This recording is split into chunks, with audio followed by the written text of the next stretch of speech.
Good afternoon, everyone. Happy Wednesday, Tim. Happy Wednesday, Pat. What's happening? Um, Nothing, man. We had to take last week off. We're running out of stuff to talk about because this is our 15th episode, number 15. It's another milestone. No, listen. We have not stopped. We have plenty of things to talk about. It was the end of the month, beginning of the month. No, yeah, we had nothing. Yeah, they coincide usually. One happens We wanted before to the give other. everybody a break. Yeah, that's more like it. Go to the next slide. This one is Oh, a special yeah. one for us. Sorry. Number 15. It just so happens that this year is also my 15-year wedding anniversary, so this is a special one to me. Good for you. This one's called the mailbag. So, Tim, why don't you tell everybody what the mailbag means? Yeah, so 14 episodes in the bag, in the can. We've had lots of people ask us questions here and there during and after the show. So we took some of those questions, all the tens of hundreds of questions, and we boiled it down to the top 5. So Yeah. okay. And no favoritism here. So, but No favoritism. what we thought though was randomly drawn from customers out in the field. All right. somewhat randomly, stuff that we haven't really discussed, but good little tips and tricks that people have asked us over the last 14 episodes that we could help them. So we're hoping that it helps you. So back to you, Tim. All right, here we go. Question number 1. This comes from Calvin in Chicago, Illinois. He says, I'm part of a 5-store group that uses Max Digital Showroom with a centralized BDC. Is there a way to see all the group's inventory in one digital showroom? I know for a fact that I've done this setup for at least 3 different groups. You know what we're talking about? Oh yeah, I have many groups as well that we do this for, which is it's a great thing because that way your BDC reps don't have to, go searching for cars in 5 different locations. And this works for as many stores as you have, whether you have 2 stores or you have, 200 stores. We can do this for you. Yeah, so in this case, I set one up for the Concord Auto Mall in Charlotte. That's a suburb of Charlotte. How many stores are in the Auto Mall? I think there's 5. There might be 6 stores in this if they have a remote one. So 6 stores. And if you're a salesperson, I'm at one of those 5, and they're all right there, within walking distance of each other. Right? You pop in, and now you have the view on the banner up top here is a little bit different. Now you can see now we've got 515 cars, and if we wanted to view this Charger, right, we'll click in, and here's where right, which store it's from is Hendrick Chrysler Dodge Jeep Ram Fiat of Concord. Boom.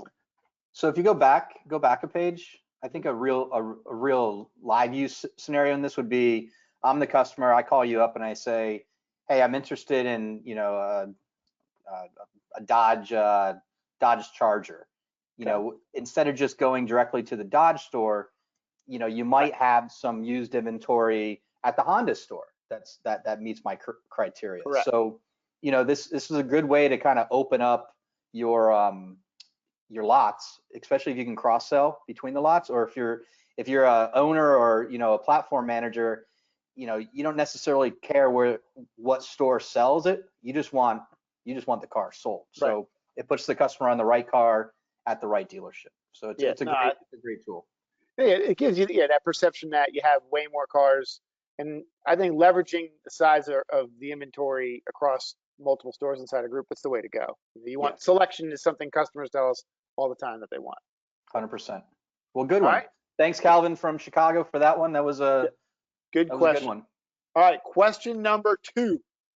This comes from Ken from Florida. Good old Ken.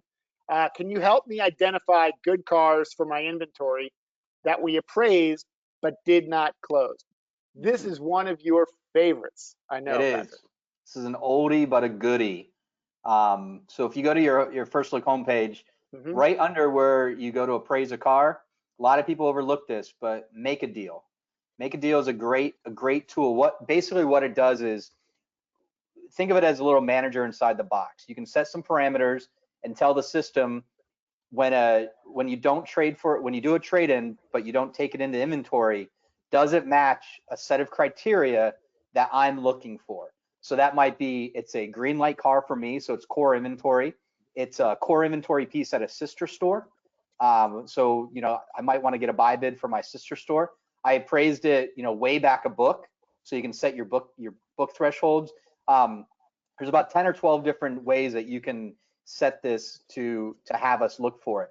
And we both have stores, Tim, that when they use this consistently on a daily basis, I know one of our Hendrick locations, they pick up, anywhere between 25 and 30 additional deals a month just from managing those missed appraisals. So think of this as somebody came in, they gave you their car keys, you test drove their car, you appraised it, and they left in their own car versus one of yours.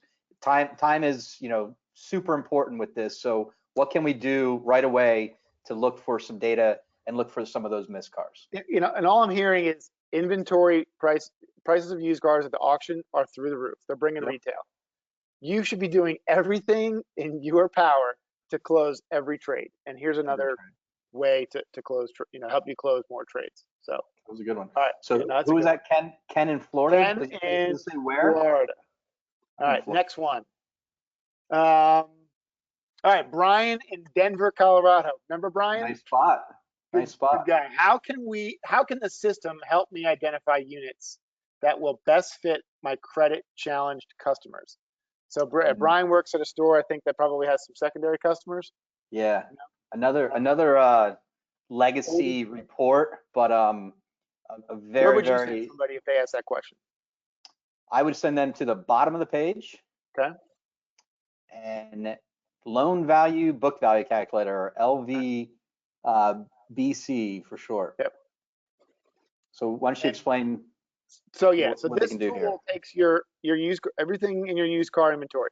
The thing I like about this, it takes everything that's in the system. So if you're sending in wholesale cars, because we all know sometimes wholesale cars, they might work for you as well, just based on the book, the call from the bank.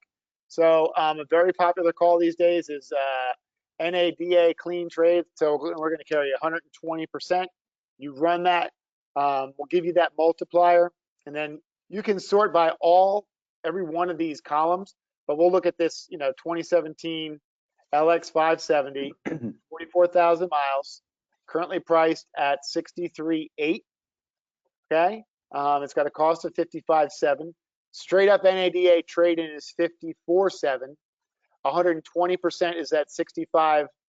That gives you $9,800 worth of room to put out to that customer. So if you've got some negative equity, and I just read the average loan in the first quarter was carrying $5,700 worth of negative equity, you're going to need this tool. Sure. And over this COVID period, I just read right before our call, the average down payment was about $1,200. So this isn't just for credit challenged customers to put them on the right car. It's also for those, like Tim said, those people that might be buried and you got to hide some of that negative equity to find the right car for them. It's a quick and easy way to do that. Before this, and the nice thing, the other thing, Tim, you can save this. So if you have a call, 120 NADA clean trade-in is like what your bank does. You can save this search, and then on the right hand side right there, you can see the ones that you saved. And you just click on it and it automatically does it. So you don't have to redo it every single time. It's real user friendly. So who was that? That was Brian in Colorado. Brian in Colorado. Denver, Colorado. That's a good spot. Yep. All right. Next question. Mark from Detroit. Remember Mark? He's doing all right. Old Detroit, Michigan. Where in the system can I see my fastest and most profitable units sold? So I get this question asked. They're looking at their stock inventory, and this is typically their first question. There's systems out there that'll tell you to go stock cars based on the market. Well, hey, I want to stock cars that I sell fast and I sell for a lot of money. What cars are those?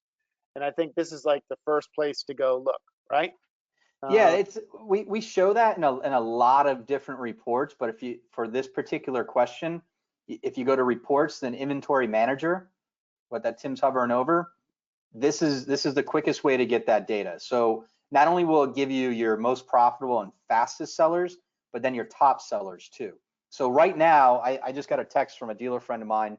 They're blowing through cars. 80% of his inventory is under 30 days old right now because the turn rates are just so high.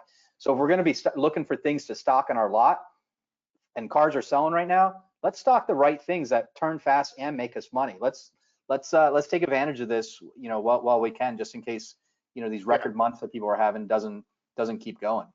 Yeah, and look, I mean, no surprise when we're looking at a Lexus store. I mean, top sellers based on for volume are mostly Lexus. Their most profitable are Lexus. Their fastest sellers. But There's a look at couple it's a of Toyota Sequoia. non-core sprinkled in there. Yeah.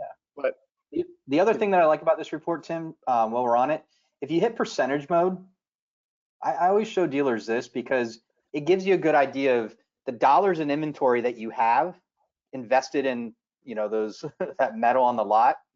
Does that equate to what return on investment that vehicle actually brings for you? So the closer that you can get those values, that you're stocked right. So if man, going deep in the going old real deep, man. product development. Man. So if you have 25, 27% of your inventory tied up in a particular make model, but it only brings you 12% of your profit, what are we doing? It's another way of looking at over and under stocking and getting that right mix on your lot that can really be beneficial to you and your dealership. Good question from Mark. See, we pulled the best questions out of the hundreds that we've gotten. So, all right, let's bring it back. I like home. it too, Tim, because it's a lot of old school stuff. We're both old school guys. All right, last question. This comes from Keith in Arlington Heights, Illinois. That's right down the road from where I used to live, Tim. What's that? You used to live out there? That was 2 towns away from Glenview, Illinois. Yep.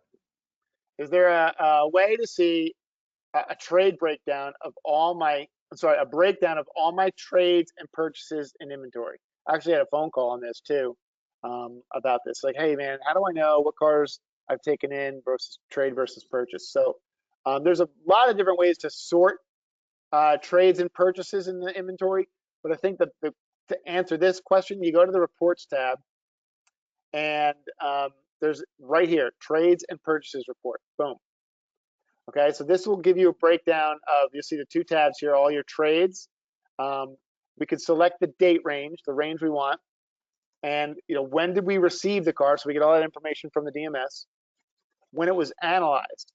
Hey, if there's no analyzed date, you know what that means? They didn't put it in the trade appraisal. Okay. Yep. Okay. So how much was that?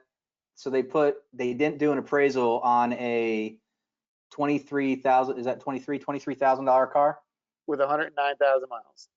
So that's a lot of money. I could see maybe not putting in an appraisal on a $500,000 car. A nickel or a dime car it's just that. But when you're blindly just shooting at the hip at a $23,000, you can make a big mistake on that, especially right now where values they're all over the place. They're high. So. Yeah. And then obviously here's the purchase report. Looks like they don't have too many purchases in here lately, but the received date, unit cost, the mileage, and then the risk, and then first when it was received by. So good information, trade and purchase report. All right. That is I think that's it for the mailbag. I got one question for you, Tim. I'm going to throw a curveball at you here because we got a couple minutes. What are you hearing out there from our dealer friends? I know people are selling cars. I mean, what's your take on last month and the start to this month? So I asked that question in the Facebook group on Monday, halfway through. And what I'm hearing is inventory's tight. Mm-hmm. Traffic and sales are really, really good. Mm-hmm. And the guys wish they had more cars to sell, both new and used. Grosses are pretty good, not great. And even sales rates, I think, are back to, they're on pace to, a lot of guys hit record volume months. Yeah. Last month, what was that, in May, but the grosses weren't very good. I think we saw a hit in the retail market. Yeah. I think the inventory that you replaced. So I think June will be really good as well. So I mean, does that match what you're hearing? Yeah, and the auctions too. You said this earlier in the episode. Cars are doing the moon at the auction right now. So how long can that sustain? That's a question. Who knows? But there's still a lot of inventory out there that needs to work its way through. You've seen some of our perfect storm reports that we've gone through. 560,000 not rental units, off lease units were pushed to the second half of the year by the banks. So there's a lot of inventory that's still coming. So, Yeah, and there, sell. there's a lot of inventory going through the auctions, and that's where we see a lot of the data points from NADA, Black Book, and even Cox Automotive. But I mean, there are dealers out there buying cars that are not going through the auction directly from Hertz, Avis, Enterprise. There's probably backlot deals going on, from fleet companies. So, I think there's creative ways to acquire inventory. And in fact, I will be talking about that tomorrow at 1 o'clock. Yeah, 1 o'clock with Mike Kavanaugh.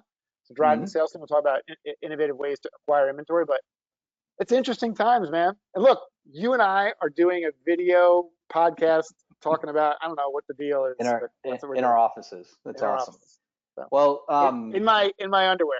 No, it's fine. I have shorts on today, I promise. And if we update our Perfect Storm report every Friday now with real-time data. So if you're not utilizing that, reach out to us. We can send you a link to that. And Tim, I'll say this: sell them. Why, Tim? Sell them all because you can always buy more.